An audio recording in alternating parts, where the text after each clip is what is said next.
Pound for pound sports entertainment. Hit the like button, comment below, share, do all of that. It's your host, F. Merritt. Hit the like button, hit the subscribe button for your boy right now.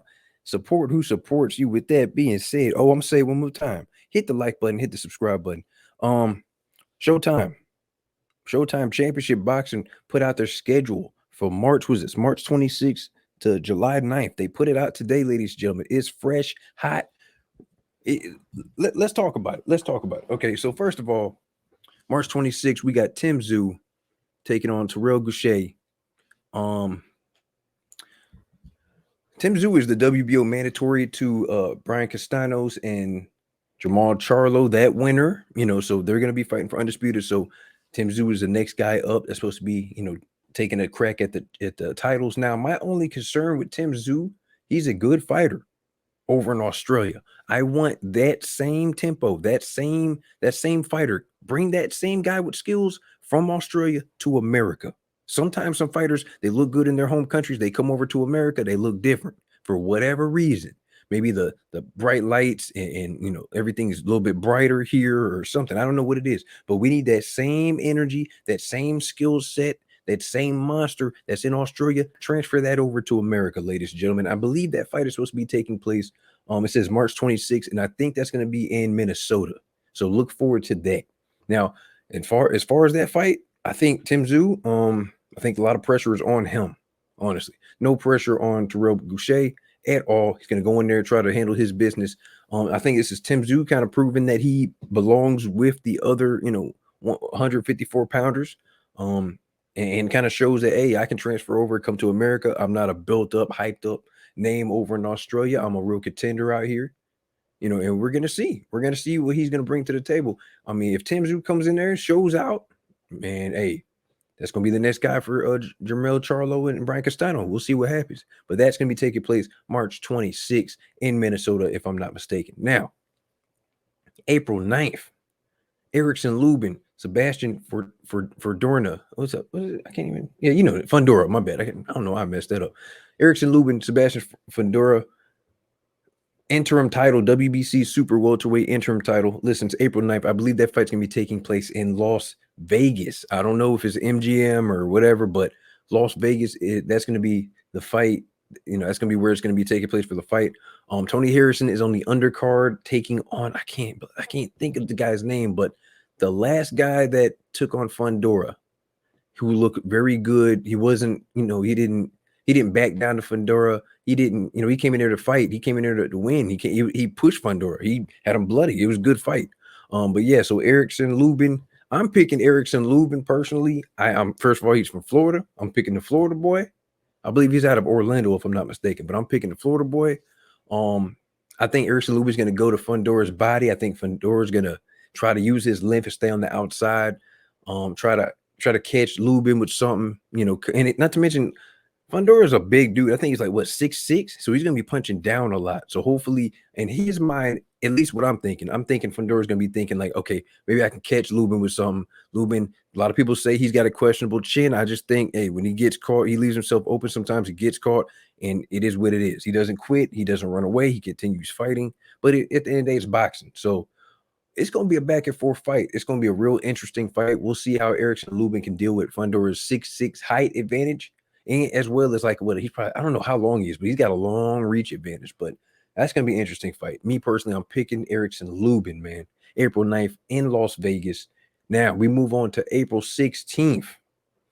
Errol Spence Jr., Ugas, going down 3-belt unification, WBC, WBA, IBF welterweight unification down in Texas in Jerry's World, Dallas Stadium. It's going to be a sellout crowd. It's going to be a big event, big pay-per-view. Man, the undercard is so good. I believe they have who's on there? Who is on there? It's a good undercard. I can't think of the names right now. I don't know why. But Gamboa and Isaac Cruz is on the undercard. I think Stanley and the other guys on the undercard. I don't know. It's a couple good fights on there. I think Brandon Lee's on the undercard. You guys can check that out, man. I can't think of it off the top of my head. It's not here, but it's a very good undercard, very good value, pay-per-view. I don't know who's going to win this at Errol Spence and Ugas. I'm not going to lie to you. I don't know. Ugas is hot right now. Ugas just came off a great victory, a dominating victory over Manny Pacquiao. Shocked the world to a degree. Some people say, "Oh, Manny." I mean, this is what Errol Spence said at the press conference. Oh, Manny Pacquiao was over the hill. He was already done. Okay, don't try to take Ugas' victory away from him, because I'm pretty sure if if you would have beat Manny Pacquiao, you wouldn't have said that same thing. So that's what I'm saying. Like, don't diminish Ugas, shocking victory over him. But if Ugas beats Earl Spence, who's coming off of an eye injury, and that's the whole reason why he didn't have the Manny Pacquiao fight, because he suffered an eye injury in camp allegedly. But I don't know, man. If Ugas beats Earl Spence, he's gonna be the A side against anybody. I'm not gonna lie. Even if Bud tries to fight him, Ugas will be the A side. I have a better resume than all of you. You know what I'm saying? Arguably beat Sean Porter. A lot of people think he beat Sean Porter, but nonetheless, he beat Manny Pacquiao, and then he would have beaten Errol Spence Jr. Nobody has that resume right there. That's crazy. But I think I'm looking forward to a good fight. A lot of people are going to say Errol's going to win this. He just can't, he's just going to outwork Ugas. Ugas is going to put up a fight, but then he's going to start to fade. Or Ugas doesn't have the power to keep Earl off of him, so to speak. I think Ugas is going to be game. I think he's going to take full advantage of this opportunity he has. And I mean, he's fought under the bright lights before in his last fight. So we'll see what happens, man. I'm looking forward to this fight, April 16th, down in Dallas Stadium, where the Cowboys play. That's on April 16th. Undercard is phenomenal. Check that out. Order that pay-per-view. Next fight, May 14th. That's around my birthday time. My birthday is May 9th, ladies and gentlemen. Anyway, yeah. Jermell Charlo, Brian Castanos too. Do we need to say any more about that fight? That fight is a 50-50 fight. The first fight was a draw. Some people had Castanos winning, some people had Charlo winning, but nonetheless, nobody can deny that was a close fight, ladies and gentlemen. Very good fight, back and forth the entire 12 rounds. I think it's all about who makes the adjustments, man. Can Jermell Charlo make the adjustments and not get caught off a guard in the first half of the first fight, like he did in the against the Castanos? Can Castanos not fade a little bit towards the second half of the fight and get caught off guard by Jermell Charlo and his pressure that he was putting on in the second half? It's all about who makes adjustments. Or maybe they just pick up where they left off. Honestly, like, we don't know, because technically this is round 13. Bad blood. Jermell Charlo accusing Brian Castanos of faking an injury, pushing the fight back. Saying we got the alleged drug tested issues and stuff, allegedly. It's a lot of stuff going on, but I'm looking forward to this fight. This fight is supposed to be taking place in Los Angeles. Some people saying Carson, California. I don't know. All I know is I seen what Steven Espinoza said on the press conference today for the release of the schedule, and he said, Los Angeles. So I'm just going by what he says. Fight's supposed to be taking place in Los Angeles, May 14th, and we have Jaron Boots Ennis on the undercard. You know what I'm saying? As the co-main event. I'm looking for, what was he taking on? Costio Clayton. Jaron Boots Ennis, Costio Clayton as the IBF mandatory a title eliminator. I believe this is the last fight, and then hopefully Jaron Boots Ennis will be the IBF mandatory to Errol Spence, who has not fought his IBF mandatory since 2018. It's time. This fight might happen, but the politics of boxing and everything. So look forward to that fight. The fight's gonna be taking place May 14th on the Jermell Charlo Brian Castanos 2 undercard co-main event in LA. Look out for it. May 21st, David Benavidez against David Lemieux. Man, I don't know. I don't know how much David Lemieux has left, but I know David Lemieux is definitely a puncher. Definitely a puncher. I'm looking forward to it. David Benavidez, there's been some chatter back and forth with him and Caleb Plant's team and them trying to set that up and going back and forth. Listen, if I'm David Benavidez, I am trying to stay focused on David Lemieux. Do not overlook this man. David Lemieux has popped, and if he catches David Benavidez, ooh, good night, ladies and gentlemen. Give him a pillow. It's time to go to sleep. You feel what I'm saying? But listen, stay focused, David Benavidez. Handle your business first. I believe that fight's gonna be taking place in Arizona. I believe the same. I think David Benavidez is from Arizona. He just had a fight in Arizona, a couple months ago. So that's his hometown. He's defending that. Good crowd. He packed the house, put on a great show. David Lemieux, 2 punchers. David Benavidez, 2 punchers. Like I said, they're going to be going back and forth. David Benavidez has to be mindful of David Lemieux's nasty hooks. That's it. You watch out for the hooks. Don't get hit with nothing crazy. Go in there and handle your business. Second half of the fight, especially since David Lemieux is a little bit older. I think his last fight he got a knockout, but it wasn't like a top level kind of competition. So we got to see how much David Lemieux has left in the tank. David Benavidez, fight smart, go in there, implement your game plan, wear David Lemieux down, and then handle your business. Then we can talk about a Caleb Plant fight at the end of the year, maybe. But that takes place May 21st in Arizona. Now, oh man, what is this? May 29th. Was it May 29th? Yeah, May 28th. My mistake. Gervonta Tank Davis against Rolly Romero, ladies and gentlemen. That's right. The fight that was pushed off, what I'm saying, due to legal issues or whatever like that. Rolly Romero is cleared of any wrongdoing.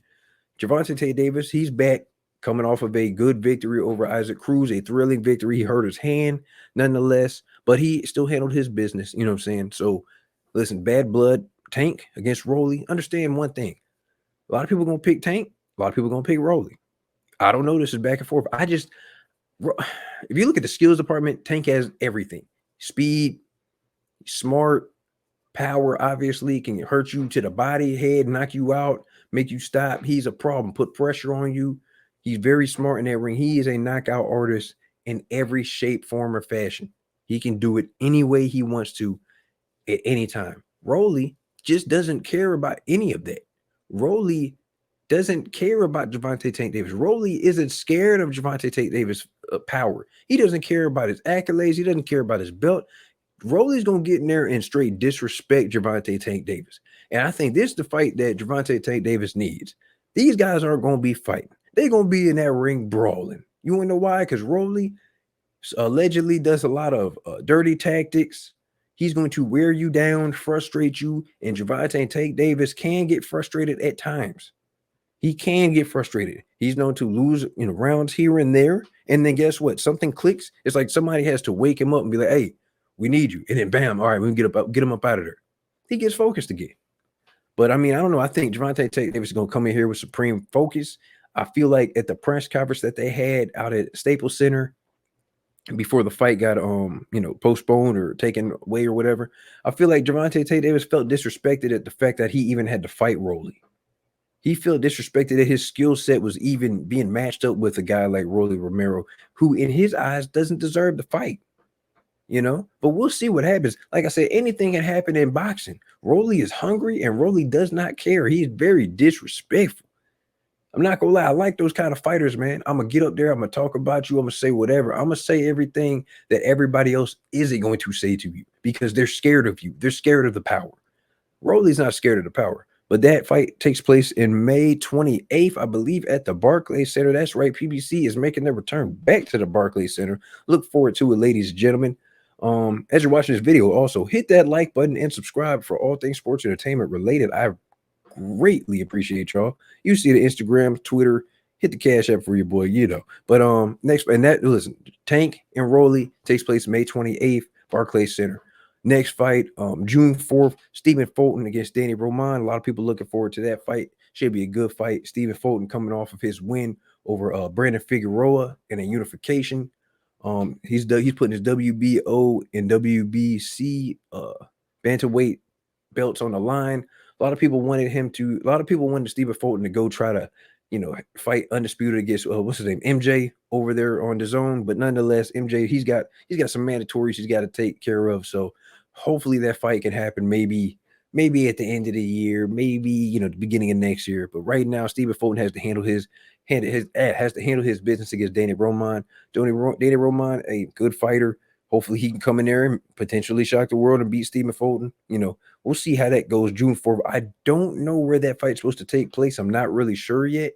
Might be in Vegas. I don't know. But I will keep you updated on that. Next fight. June 18th? Jamal Charlo against Lucky. Now listen, I think this fight's supposed to be taking place in Houston. Lucky coming off of, when was the last time he fought? I believe he lost to Danny Jacobs. Lucky lost to Demetrius Andrade. Some people had him potentially winning those fights. I think he lost both of them.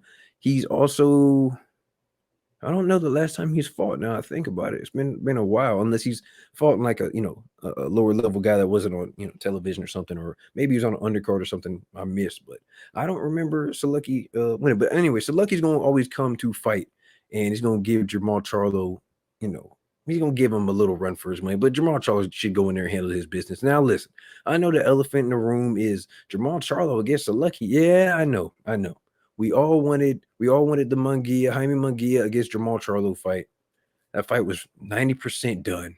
It was all up to the labels. I don't want to hear nobody say Jamal Charlo ducked Jaime. Jaime ducked Jamal Charlo. Nobody ducked anybody. It was about the issue was with the networks, with DAZN and Showtime. Okay, Showtime had a deadline. They tried to give up what they could give up to DAZN. DAZN didn't want to do it, and I think the main issue was more about the second fight. With Jaime getting sent over to Showtime, if Jaime was to win, he would come bring the belt, and the second fight would happen on the zone, and then they would have to figure out the rights. But nonetheless, the zone and Showtime couldn't come up with a good solution, So it is what it is, man. June 18th, Jamal Charlo, fighting on Juneteenth, saying something he wanted to continue doing. You guys can thank me for the Juneteenth belt personally. And yes, right. That's right. I said it. You guys can thank me personally because I was the one that said something to Maurice Suleiman about coming up with a Juneteenth belt. But don't give me no credit. It is what it is. Hit the like button. But maybe we can get Jamal Charlo and Jaime Munguia. Maybe what end of the year? Maybe like, come on, man. I'm frustrated just like you guys. I'm not happy about the Selecki fight at all. At all. I'm not gonna lie to you. But it is what it is. June 18th. Look forward to that. I guess if you want to, just go support Jamal Charlo. It is what it is. Salute to Charlos, man. July 9th, uh, Mark Magasayo against Ray Vargas. Some people gonna be mad about that. Some people still mad at the fact that Gary Russell lost to Mark Masayo. A lot of people say Gary Russell beat him with one hand, even though he was injured in like the third round. He beat him with one hand. And they allegedly robbed Gary Russell and gave the belt to Mark Masayo. Ray Vargas, it should have been Ray Vargas. I'm not gonna lie to you because Ray Vargas was the mandatory to Gary Russell's belt, the WBC belt. So we'll see what happens with that. Maybe the winner of this, hopefully, or maybe the loser, whatever. Somebody can fight Gary Russell after this. Hopefully, Gary Russell has had his surgery or on his shoulder, or rehabbed it or got it back. He's back and in contention, try to get his belt back. We'll see what happens, ladies and gentlemen. But those are the fights for the Showtime schedule that was released, ladies and gentlemen. Let me know what you guys think. Hit the like button, man. I think I did a good job of breaking that down. I don't know, that's just me. I'm just saying. Y'all let me know. Hit the like button, comment below, share, do all of that. It's your host, F Mayor, Pound for Pound Sports Entertainment. I'm out.